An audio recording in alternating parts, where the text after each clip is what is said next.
છેલ્લા ઘણા વર્ષોથી ગુજરાતમાં ખેડૂતોને પાક વીમાની યોજના અંતર્ગત લાભ મળતો હતો. એ યોજના પણ આ ભારતીય જનતા પાર્ટીની સરકારે બંધ કરી છે. જગતનો તાત એક અપેક્ષા લઈને બેઠો છે કે એમના જે હાથમાં આવેલો કોળિયો છીનવાઈ ગયેલો છે, કુદરત સામે જ્યારે લાચાર બન્યો છે, ત્યારે સરકાર બીજા કાર્યક્રમોમાં અબજો રૂપિયાના ખર્ચાઓ કરે છે, ત્યારે જગતના તાતને પણ યોગ્ય વળતર સરકાર આપે એવી અમને પણ અપેક્ષા છે. અને ગુજરાત સરકાર અને વડાપ્રધાન શ્રી ગુજરાતમાં આવવાના છે દિવસોમાં એ પેકેજની જાહેરાત થાય. 31મી ઓક્ટોબરના રોજ જે ખેડૂત મહાપંચાયત મળનાર છે એમાં મોટી સંખ્યામાં ખેડૂતો પધારશે એવી અમને પૂરેપૂરી અપેક્ષાઓ પણ છે. ગુજરાતમાં કમોસમી વરસાદ પડી રહ્યો છે, એટલે કે માવઠાના કારણે જો સૌથી વધારે જો કોઈને અસર થઈ અને નુકસાન થયું હોય તો ગુજરાતના જગતના તાત કહેવાતા ખેડૂતોને થયું છે. ખેડૂતોને વ્યાપક પ્રમાણમાં નુકસાન થયું છે, કારણ કે ઓક્ટોબર મહિનામાં સ્વાભાવિક છે કે ગુજરાતની અંદર વરસાદ નથી પડતો, પરંતુ વેસ્ટર્ન ડિસ્ટર્બન્સ અને અન્ય જે કારણોસર જે ગુજરાતમાં કમોસમી વરસાદ પડ્યો છે, જેના કારણે ખેડૂતોને વ્યાપક પ્રમાણમાં નુકસાન થયું છે. ત્યારે આ બાબતે આપણી સાથે વાતચીત કરવા માટે આમ આદમી પાર્ટીના ધારાસભ્ય ચૈતર વસાવા છે, તેમની સાથે વાત કરીશું. ચૈતરભાઈ, ખાસ કરીને જે કમોસમી વરસાદથી ખેડૂતોને નુકસાન છે એ લઈને શું કહેવું છે એ બાબતે? છેલ્લા 3 થી 4 દિવસ દરમિયાન ગુજરાતમાં માવઠાની અસર છે અને ઘણા એવા તાલુકાઓ છે કે ત્યાં મોસમી વરસાદ ખૂબ મોટા પ્રમાણમાં પડ્યો છે. ત્યારે જે પાક તૈયાર હતો, ઊભો પાક હતો અને ખેડૂતોએ હવે લણણી કરવાનો સમય હતો, ત્યારે ખેડૂતના હાથનો કોળિયો છીનવાઈ ગયેલો છે અને જગતનો તાત આજે ચિંતામાં મુકાઈ ગયો છે. ત્યારે ડાંગર હોય, મકાઈ હોય, કપાસ, મગફળી જેવા તમામ ખેતી પાકો, કઠોળ પાકો, શાકભાજી પાકો અને બાગાયતી કેળાના પાકોને ભારે નુકસાન થયું છે. અમે બસ સરકારને વિનંતી કરીએ છીએ કે તાત્કાલિક ધોરણથી તમામ તાલુકાઓનું સર્વે કરવામાં આવે અને જે પણ લોકોને નુકસાન થયું છે એમને વિશેષ પેકેજના ભાગરૂપે વળતર જાહેર કરવામાં આવે એવી અમારી માગણી છે. સાથે સાથે જે પણ ખેડૂતો આજે માર્કેટયાર્ડમાં પોતાનો માલ લઈને જાય છે, ત્યાં પણ એમની સાથે અન્યાય થાય છે, એ બાબતે પણ સરકારે આવનારા દિવસોમાં વિચારવું જોઈએ એવું હું માનું છું. અન્ય પણ જે મુદ્દા તમે ઉઠાયા હતા કે ખેડૂતોના જે મુદ્દાની વાત કરીએ તો MSPનો મુદ્દો હોય કે પછી ખેડૂત આંદોલન પણ થયું હતું જે બોટાદ અન્ય વિસ્તારને લઈને, એ લઈને આગામી દિવસોમાં આમ આદમી પાર્ટીનો કોઈ કાર્યક્રમ છે કે નહીં, અને કેવી છે આમ આદમી પાર્ટી આ કાર્યક્રમ કેવા કરવાના છે? છેલ્લા ઘણા વર્ષોથી ગુજરાતમાં ખેડૂતોને પાક વીમાની યોજના અંતર્ગત લાભ મળતો હતો. એ યોજના પણ આ ભારતીય જનતા પાર્ટીની સરકારે બંધ કરી છે.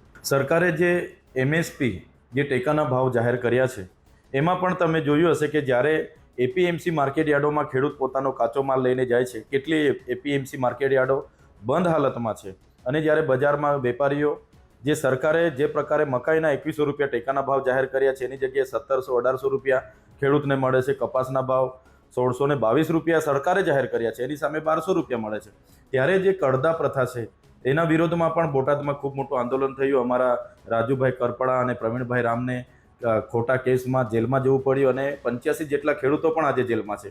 ત્યારે સરકારે જે પોતે જાહેરાત કરે છે એની અમલવારી પણ સરકાર કરાવી નથી શકતી. ત્યારે પાક વીમાની યોજના હોય કે ગત વર્ષે પણ એમણે અતિવૃષ્ટિમાં 2 વખતે પેકેજ જાહેર કર્યા હતા. પહેલાં 319 કરોડનું જાહેર કર્યું હતું, પાછું 1450 કરોડનું, આમ મળીને 1769 કરોડના પેકેજ જાહેર કર્યા બાદ પણ ખેડૂતોને એનો લાભ નથી મળ્યો.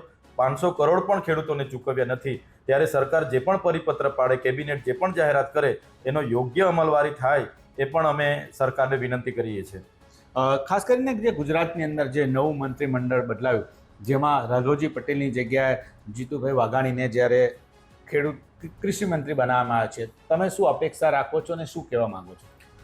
હાલમાં જ ગુજરાત સરકારનું નવું મંત્રીમંડળ અસ્તિત્વમાં આવ્યું છે, ત્યારે ગુજરાતના 54 લાખ ખેડૂતોને પણ એક અપેક્ષા છે કે નવા જે કૃષિ મંત્રી જીતુભાઈ વાઘાણીને મંત્રાલય સોંપવામાં આવ્યું છે અને થોડા દિવસમાં દેશના વડાપ્રધાન શ્રી નરેન્દ્રભાઈ મોદી પણ ગુજરાતના પ્રવાસે છે, ત્યારે જગતનો તાત એક અપેક્ષા લઈને બેઠો છે કે એમના જે હાથમાં આવેલો કોળિયો છીનવાઈ ગયેલો છે, કુદરત સામે જ્યારે લાચાર બન્યો છે, ત્યારે સરકાર બીજા કાર્યક્રમોમાં અબજો રૂપિયાના ખર્ચાઓ કરે છે, ત્યારે જગતના તાતને પણ યોગ્ય વળતર સરકાર આપે એવી અમને પણ અપેક્ષા છે. અને ગુજરાત સરકાર અને વડાપ્રધાન શ્રી ગુજરાતમાં આવવાના છે દિવસોમાં એ પેકેજની જાહેરાત થાય એવી અમને અપેક્ષાઓ પણ છે. બીજું કે ખાસ કરીને જે આગામી દિવસમાં 30-31 જે કાર્યક્રમ પણ છે આમ આદમી પાર્ટીનો, શું કાર્યક્રમ છે અને કયા મુદ્દાને લઈને કાર્યક્રમ છે? 31 તારીખે રાજકોટના સાયલાની નજીક ખેડૂતોની મહાપંચાયત મળવાની છે. એમાં ગુજરાત સરકાર MSP જે ટેકાના ભાવો જાહેર કરે એ જ પ્રમાણે તમામ માર્કેટ યાર્ડોમાં ખરીદી કરે એની એક માંગણી છે. બીજું જે પાક વીમા યોજના ગુજરાતમાં છેલ્લા 2 વર્ષથી બંધ છે એ ચાલુ કરવામાં આવી એવી અમારી માંગણી છે.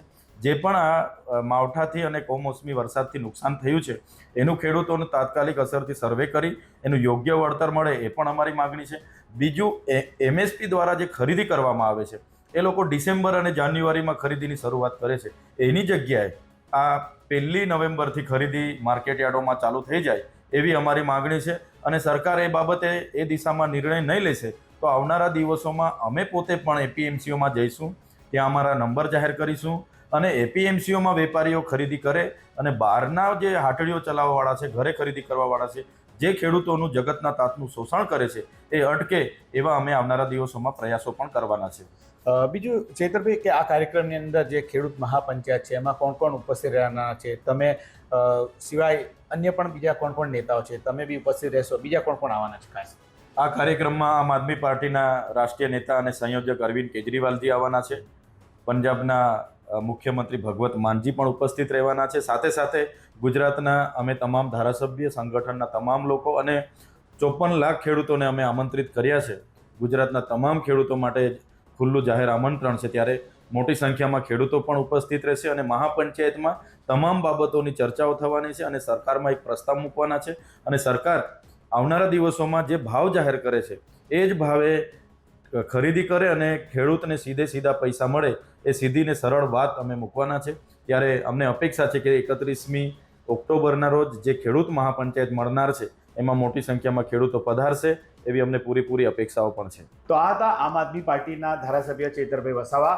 ખેડૂતની મહાપંચાયત રાજકોટમાં મળવાની છે, જેની અંદર અરવિંદ કેજરીવાલ સહિત આમ આદમી પાર્ટીના ગુજરાતના તમામ ધારાસભ્યો, નેતાઓ તો ઉપસ્થિત રહેશે. સાથે સાથે પંજાબના મુખ્યમંત્રી ભગવત માન પણ આવનાર છે. ત્યારે આજે રાજકોટમાં જે કાર્યક્રમ છે એ કાર્યક્રમની અંદર ખેડૂતોના જે પડતર પ્રશ્નો છે તેની ચર્ચા કરવામાં આવશે.